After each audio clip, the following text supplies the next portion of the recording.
ये बात हमने किसी कथा में आज तक नहीं कही, आज रेवाड़ी की इस पवित्र भूमि पर यह बात कहना चाहें। दो बातें हैं, एक मंदिर से चलो, घर से चलो तब एक बात कहना है, और मंदिर में, मंदिर की दहली पर, मंदिर की सीढ़ी पर, मंदिर की चौखट पर, मंदिर के अंदर प्रवेश करो तब एक बात कहना। दो बात।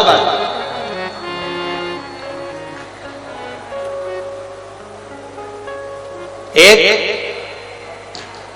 घर से चलते समय, लोटा पानी का भरते समय बाबा से कहना है, ये पूरा मेरा घर नहीं, आपका घर है, और ये घर का जल मैं आपको देने के लिए इसलिए आ रही हूं क्योंकि ये जल नहीं है, मेरी दशा आपको ये जल बताएगा। तो ये जल मेरा एड्रेस है, जब आप शाम को घूमने निकलो तो मेरे दरवाजे पर 2 मिनट जरूर रुकना। ये एड्रेस है। एक घर से निकलते समय कहो कि ये मेरा घर नहीं, या आपका। और दूसरा, मंदिर के अंदर जब प्रवेश करो, मंदिर की चौखट पर जब पांव रखो, मंदिर के अंदर, मंदिर की दहली पर, मंदिर के दरवाजे में जब प्रवेश करो, तब भगवान भोलेनाथ जी से कहना, मैं जैसा भी हूं और मेरे घर के लोग जैसे भी हैं, सब आपके हैं और आप हमारे हैं, बस इतना याद रखना और कुछ नहीं।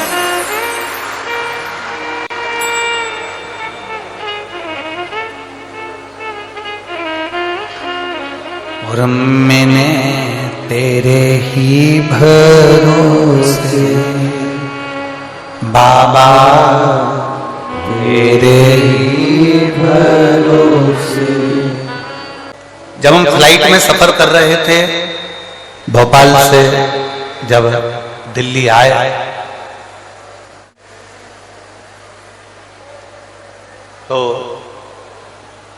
जिस समय फ्लाइट से नीचे उतरते समय एक लड़के ने एक प्रश्न किया, बड़ा अच्छा प्रश्न है, आपके और हमारे जीवन की सिद्धता को सिद्ध करता है।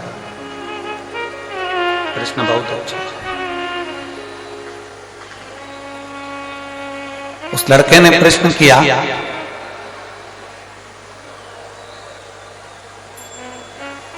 शिव में और शिवलिंग में कितना अंतर है?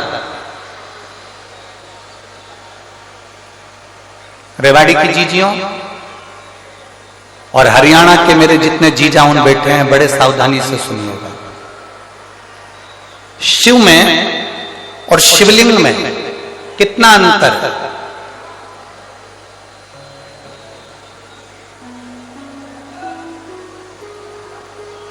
दिल्ली में कोई विवेक बिहार का वो लड़का था जिसने वो प्रश्न किया था, और हमने उस बच्चे से कहा था कि अगर बन सके तो पहले दिन की कथा जरूर सुनना रेवाड़ी की। उस कथा में हम वर्णन करेंगे कि शिव में और शिवलिंग में कितना अंतर है। घर के अंदर भगवान शंकर की मूर्ति नहीं रखा थी, घर के अंदर भगवान शंकर का शिवलिंग रखा था।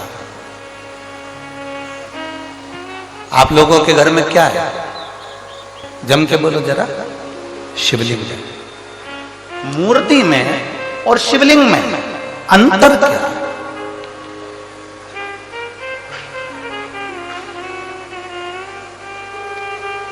मूर्ति में और भगवान शंकर के शिवलिंग में अंतर क्या है?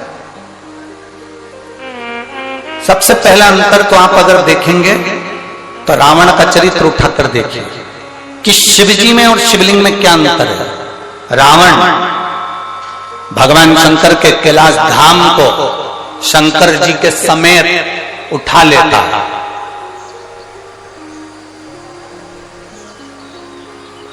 लंकाधिपति रावण, लंकाधिपति लंकेश, शंकर भगवान को कैलाश पर भगवान शिव बैठे हैं और रावण भगवान शंकर को कैलाश के समेत शंकर भगवान को उठा लेता है। बोलो उठाता है कि नहीं उठाता?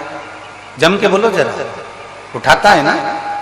रावण भगवान शंकर को कैलाश के समय उठा लेता है, और वही रावण जब शिवलिंग पृथ्वी पर रखा जाता है, रावण अपनी पूरी शक्ति को लगा देता है, तो भी शंकर भगवान के शिवलिंग को नहीं उठा पाता है।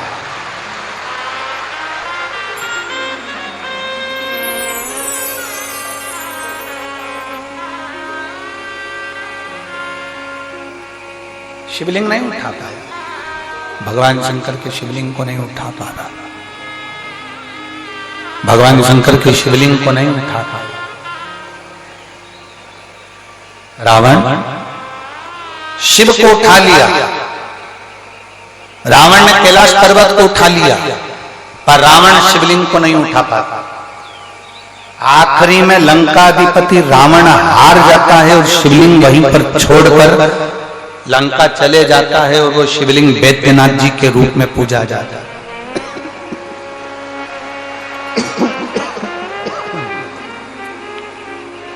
अंत में वो शिवलिंग वैद्यनाथ जी के रूप में पूजा जाता है।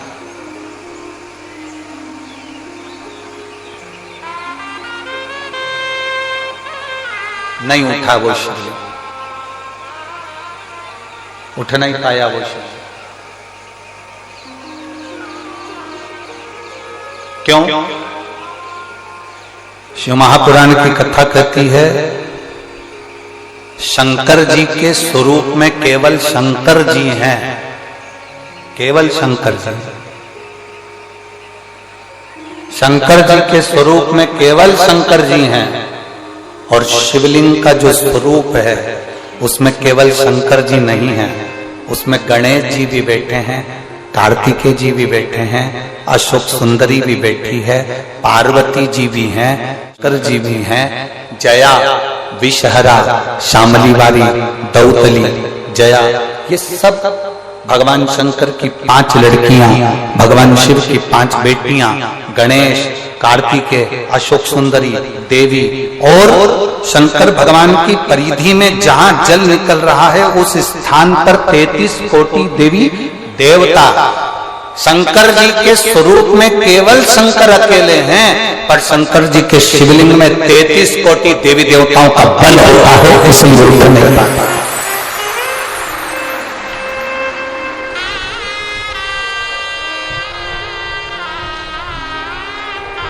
ब्रह्मा जी की पूजन करने के लिए कहीं नहीं जाना, भगवान विष्णु की पूजन करने के लिए कहीं नहीं जाना, इंद्र की पूजन करने के लिए कहीं नहीं जाना, गरुड़ वरुण की पूजन करने के लिए कहीं नहीं जाना, नवग्रह देवता की पूजन करने के लिए कहीं नहीं जाना। एक एक देवता की कुल देवी, पितृदेव, वास्तुदेव, आहुतदेव, वासुदेव, ये सारे देवताओं की पूजन करने के लिए कहीं नहीं जाना।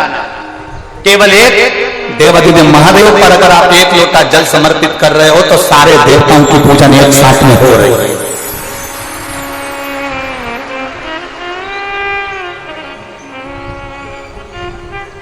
शिव को उठाना सरल है, पर शिवलिंग को उठाना कठिन। और दूसरा प्रसंग आया, आप लोग वृंदावन के नजदीक में रहते हैं, ब्रज की भूमि के करीब में है रेवाड़ी, गोवर्धन बाबा के नजदीक में आप निवास करते हैं। राजा कंस,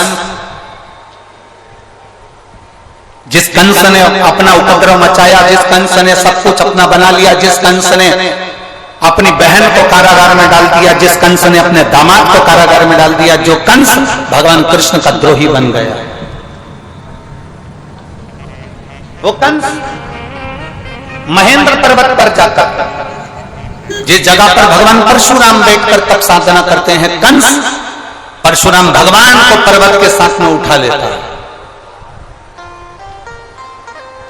और कंस, वो राजा कंस महेंद्र पर्वत पर परशुराम भगवान को महेंद्र पर्वत के समेत उठा लेता है, महेंद्र पर्वत के समेत।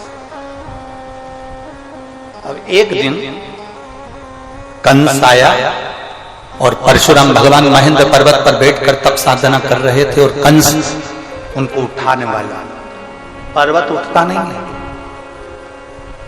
कंस जब भी महेंद्र पर्वत पर जाता था, परशुराम भगवान को पर्वत के समेत उठा लेता था, पर आज पर्वत उठाने कंस ने एड़ी से चोटी तक का बल लगा लिया, पर वो महेंद्र पर्वत नहीं उठा और ना परशुराम भगवान उठे।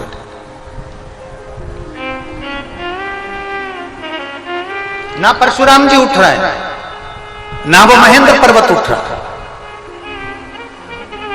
कंस को लगा कि आखिर हुआ क्या ऐसा कि जिस महेंद्र पर्वत को मैं उठा लेता था, वो महेंद्र पर्वत आज उठ नहीं रहा। जिस परशुराम जी को मैं महेंद्र पर्वत से साथ में उठा लेता था, वो महेंद्र पर्वत नहीं उठ रहा। आखिर बात क्या? कंस की बुद्धि में ये बैठ नहीं पाया कि आखिर हो क्या रहा। रावण को भी ये सुध में था, मैं जब कैलाश पर्वत उठा सकता हूं, मैं जब शंकर भगवान को उठा सकता हूं, पार्वती जी को उठा सकता हूं, मैं गंगा की धार को उठा सकता हूं, मैं नंदीश्वर को उठा सकता हूं, तो फिर ये शिवलिंग क्या लगता है? शिवलिंग को उठाने में मेरा क्या जाता है?